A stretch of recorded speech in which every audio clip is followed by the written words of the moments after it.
Good morning guys, welcome to online GK pedia. तो आज है 6 जुलाई 2020। तो आज के दिन करंट अफेयर्स के कौन से सवाल बनने वाले हैं वो हम इस वीडियो में डिस्कस करेंगे। तो पहला सवाल क्या है? पहला सवाल है, हाल ही में किस देश में गोल्ड से बना पहला होटल खोला गया है? तो सही जवाब क्या होगा? वियतनाम। ऑप्शन सी सही होगा। वियतनाम की जो राजधानी है हनोई, तो यहीं पे गोल्ड से बना पहला होटल खोला गया है। और अगर यहाँ पे रुकने की बात की जाए तो एक रात की कीमत कितनी होती है? $250 है। ठीक है, कितनी है? $250 है। ये तो डॉलर की बात हुई। अगर हम इंडियन करेंसी मतलब रुपये में बात की जाए तो करीब करीब ये कितना है? 19K मतलब 19,000 के करीब है। ठीक है, तो यहाँ ये जो होटल है इसमें जितने भी कमरे हैं या जितने भी टॉयलेट है वो किससे बने हैं? तो गोल्ड से बने हैं। अब इस होटल का नाम क्या है? इस होटल का नाम है डॉल्स हनोई गोल्डन लेक। ठीक है, अब यहाँ पे वियतनाम की राजधानी हनोई सुन के आपके दिमाग में कुछ आया होगा। कुछ दिन पहले हमने देखा था कि जो 36वां आसियान शिखर सम्मेलन है 2020 का, वो कहाँ पे हुआ? तो वियतनाम की राजधानी हनोई में ही हुआ था। ठीक है, अब वियतनाम है तो इसकी राजधानी हनोई है। यहाँ की करेंसी क्या है? यहाँ की करेंसी है वियतनामी डोंग। अब इतना सब हमने वियतनाम के बारे में जान लिया, तो थोड़ा सा मैप में भी जान लेते हैं। तो ये रहा ग्लोब, ये रही भूमध्य रेखा, ये रहा हमारा इंडिया। अभी हमें चलना कहाँ पे है? तो वियतनाम की ओर चलना है। तो थोड़ा सा जूम करके बताती हूँ। तो ये रहा हमारा इंडिया और ये रहा वियतनाम। और ये क्या है? वियतनाम की राजधानी हनोई है। ये जो पॉइंट आपको दिखाई दे रहा है, तो यहीं पे क्या प्रेजेंट है? तो यहीं पे वो होटल प्रेजेंट है जिसका नाम क्या है? Dolls Hanoi golden lake. आप इमेज में देख पा रहे हो, तो यही ये वो होटल है। ठीक है, तो अगला सवाल है, जियो प्लेटफॉर्म ने हाल ही में कौन सा वीडियो कॉन्फ्रेंसिंग ऐप लॉन्च किया है? तो सही जवाब क्या होगा? जियो मीट होगा। ऑप्शन ए सही होगा। जो जियो प्लेटफॉर्म है इसी ने अभी एक जियो मीट नामक जो है वीडियो कॉन्फ्रेंसिंग ऐप लॉन्च किया है। ये जो ऐप है वो गूगल प्ले पे या फिर ऐप स्टोर जो है वहाँ पे आपको इजीली उपलब्ध होगा। तो इस ऐप के ज़रिए, इस ऐप के माध्यम से एक बार में डायरेक्ट कॉल के सपोर्ट के साथ 100 पार्टिसिपेंट्स, कितने? 100 पार्टिसिपेंट्स के साथ हम क्या कर सकते हैं? मीटिंग कर सकते हैं। ठीक है, जिसके लिए यूज़र को क्या करना पड़ेगा? अपना जो मोबाइल नंबर और ईमेल आईडी है इसके साथ इस पर साइन अप करना पड़ेगा। अब जियो ने इसे लॉन्च किया है। तो जियो की स्थापना कब हुई है? 8 मई 1973 में हुई है। इसका मुख्यालय कहाँ पे? मुंबई में है। और वर्तमान में इसके CEO कौन है? तो मुकेश अंबानी है। अगला सवाल क्या है? अगला सवाल है, राजस्थान में 100 एकड़ में दुनिया का कौन सा सबसे बड़ा क्रिकेट स्टेडियम बनाने की घोषणा की गई है? तो इस सवाल का सही जवाब क्या होगा? तीसरा, ऑप्शन सी सही होगा। राजस्थान की जो 100 एकड़ ज़मीन है, तो इसी ज़मीन पर दुनिया का तीसरा सबसे बड़ा क्रिकेट स्टेडियम बनाने की अभी घोषणा की गई है। अब ये तो तीसरा हुआ, तो पहले दो कौन से हैं? तो पहला है मोटेरा स्टेडियम, जिसे किस नाम से जाना जाता है? तो सरदार वल्लभ भाई पटेल स्टेडियम नाम से जाना जाता है। और सेकंड कौन सा है? मेलबर्न स्टेडियम है। ठीक है, जो कि ऑस्ट्रेलिया में प्रेजेंट है।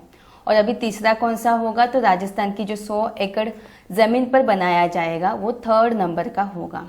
इसका हालांकि जो डिज़ाइन है वो कंप्लीट हो चुका है और इसे बनाने के लिए करीब करीब 350 करोड़, कितने? 350 करोड़ रुपए की लागत की जाएगी। अब ये राजस्थान में होने वाला है। तो राजस्थान की राजधानी क्या है? जयपुर है, जिसे हम पिंक सिटी के नाम से जानते हैं। यहाँ के मुख्यमंत्री कौन है? अशोक गहलोत है। और यहाँ के राज्यपाल कौन है? तो कलराज मिश्र हैं। साथ ही साथ कुछ दिन पहले हमने देखा था जो इंदिरा रसोई योजना है वो राजस्थान में शुरू की गई है। ऑपरेशन डेजर्ट भी यहीं पे शुरू किया गया है, जो कि एक एंटी जासूस ऑपरेशन है। उसके बाद राज कौशल पोर्टल भी राजस्थान में ही शुरू की गई है। साथ ही साथ सैनिकों के लिए निःशुल्क बस सेवा भी राजस्थान ने ही शुरू की है। अब इतना सब हमने राजस्थान के बारे में जाना, तो मैप में भी जान लेते हैं।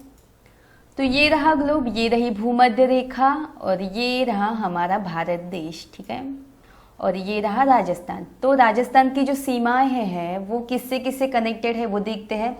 पहला तो है गुजरात, फिर है एमपी, उसके बाद है यूपी, फिर है दिल्ली, उसके बाद है हरियाणा और पंजाब। ठीक है, तो इन सभी से राजस्थान की जो सीमाएं हैं वो कनेक्टेड है। और अगर देश की बात की जाए तो पाकिस्तान राजस्थान से सटा हुआ है। ये रहा पाकिस्तान। ठीक है, तो अगला सवाल है, हाल ही में फ्रांस के नए प्रधानमंत्री कौन बने हैं? तो सही जवाब क्या होगा?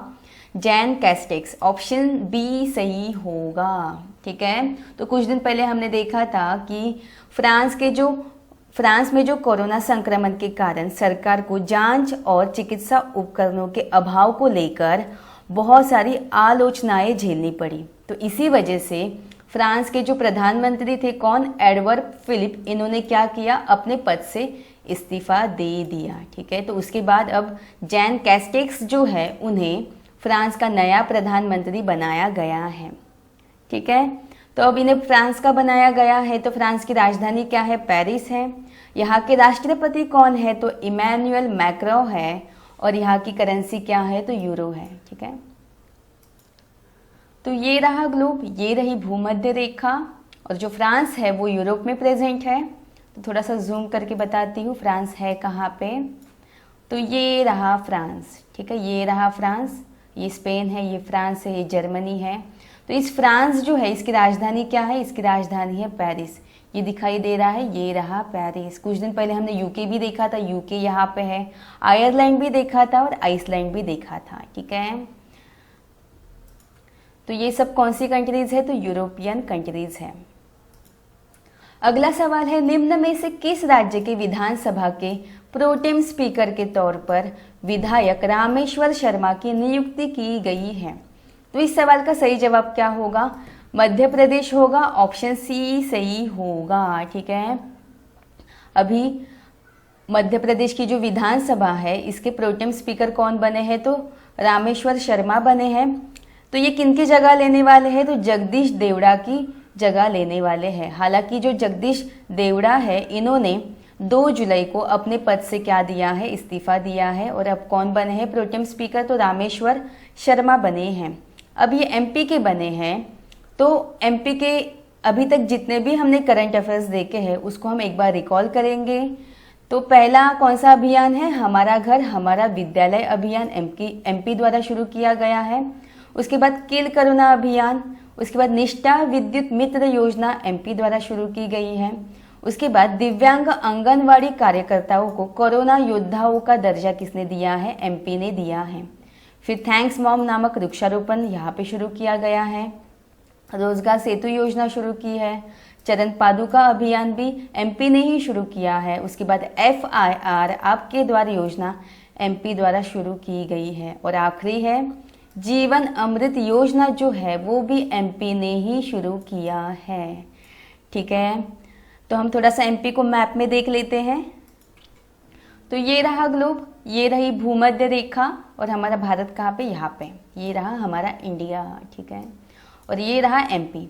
तो एमपी की सीमाएं किससे किससे कनेक्टेड है? पहला तो गुजरात, फिर है महाराष्ट्र, फिर है छत्तीसगढ़, उत्तर प्रदेश और राजस्थान। ठीक है, 1 2 3 4 5। तो ये 5 राज्य जो है वो एमपी से कनेक्टेड है।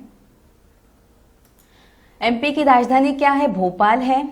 यहाँ के मुख्यमंत्री कौन है? शिवराज सिंह चौहान है। और यहाँ की राज्यपाल कौन है? तो आनंदीबेन पटेल। जो आनंदीबेन पटेल है उन्हें अतिरिक्त प्रभार दिया गया है। ठीक है, ये भी हाल ही में हमने करंट अफेयर्स में देखा था कि आनंदीबेन पटेल जो है उन्हें अतिरिक्त प्रभार दिया गया है।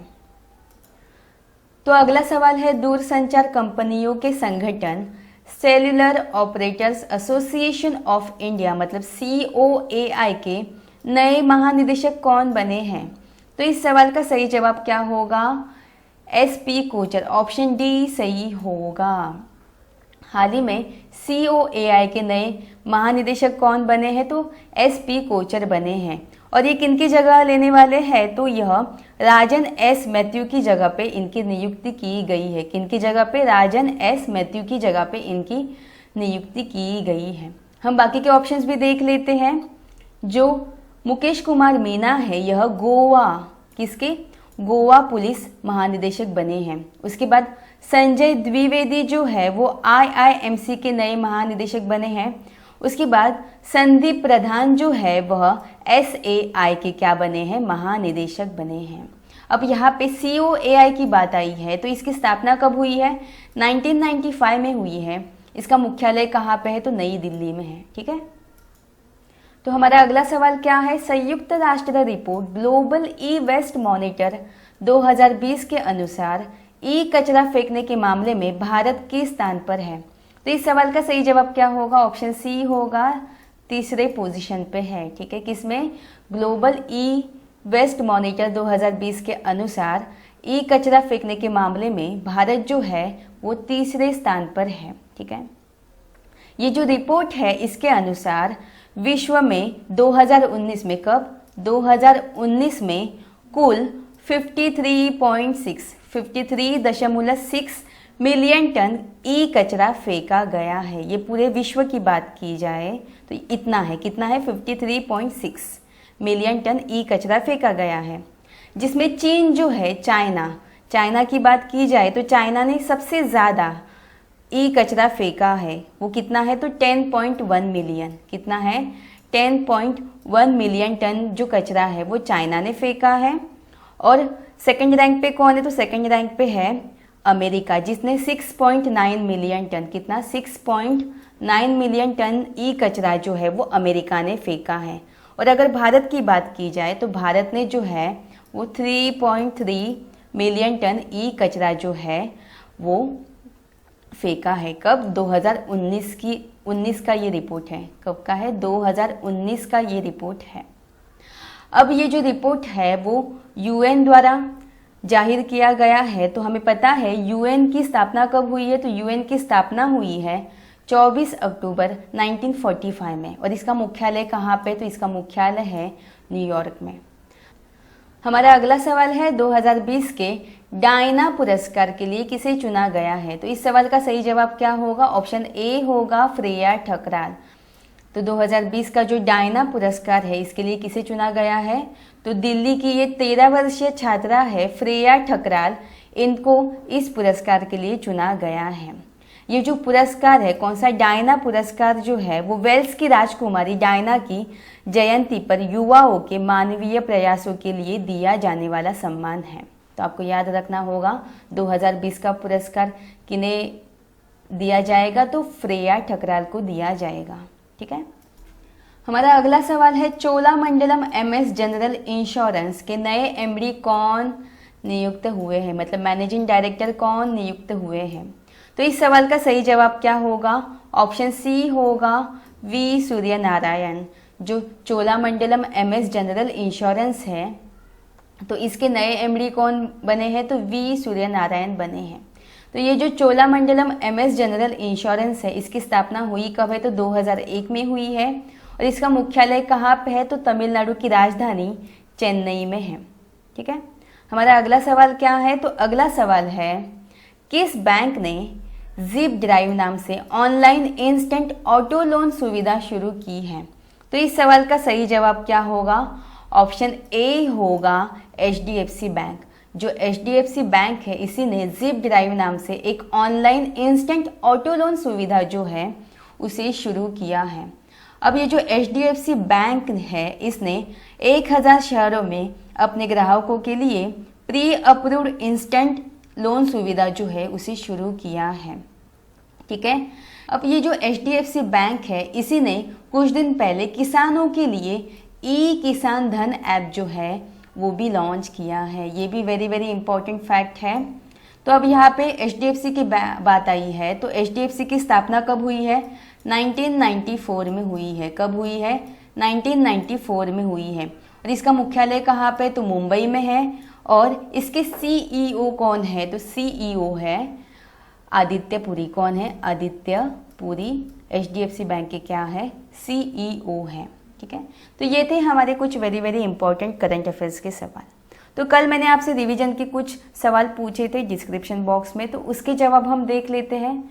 तो कल के सवाल क्या थे, पहला सवाल है हाल ही में कौन ड्रोन से टिड्डियों को नियंत्रित करने वाला दुनिया का पहला देश बना है? तो सही जवाब क्या होगा? भारत होगा। अगला सवाल क्या है? राष्ट्रीय सांख्यिकी दिवस हर वर्ष कब मनाया जाता है? तो 29 जून को मनाया जाता है। अगला क्या है? हाल ही में किस शहर में भारत का पहला प्लाज्मा बैंक खुला है? तो सही जवाब क्या होगा? दिल्ली होगा। अगला क्या है? राष्ट्रीय चिकित्सक दिवस हर वर्ष कब मनाया जाता है? तो सही जवाब क्या होगा? 1 जुलाई को मनाया जाता है। अगला क्या है? किस राज्य में हाल ही में भारत का पहला कवक पार्क बना है? तो सही जवाब क्या होगा? उत्तराखंड होगा। अगला है, हाल ही में फुटबॉल खिलाड़ी मारियो गोम्स ने फुटबॉल से संन्यास लिया है, तो वो कौन से देश से संबंधित है? तो सही जवाब क्या होगा? जर्मनी होगा। अगला है, किस राज्य की सरकार ने हाल ही में दुनिया के सबसे बड़ा प्लाज्मा थेरेपी टेस्टिंग कार्यक्रम, जिसका नाम क्या है, प्रोजेक्ट प्लैटिना, को लॉन्च किया है? तो सही जवाब क्या होगा? महाराष्ट्र होगा। बेट पुरस्कार 2020 में मानवतावादी पुरस्कार से किसे सम्मानित किया गया है? तो बियॉन्से, ये एक पॉप स्टार है। ठीक है। अगला सवाल क्या है? किस राज्य की सरकार ने हाल ही में किल कोरोना नामक जो अभियान है उसे शुरू किया है? तो सही जवाब क्या होगा? एमपी होगा। और आखिरी सवाल क्या है? कौन पंजाब की पहली महिला मुख्य सचिव बनी है? तो सही जवाब होगा विनी महाजन। ठीक है। तो कल के वीडियो में मैंने आपसे एक होमवर्क सवाल भी पूछा था, तो उसका जवाब क्या होगा? तो कल का सवाल था, किस देश के राष्ट्रपति व्लादिमीर पुतिन 2036 तक राष्ट्रपति बने रहेंगे? तो सही जवाब क्या होगा? रशिया होगा। ठीक है।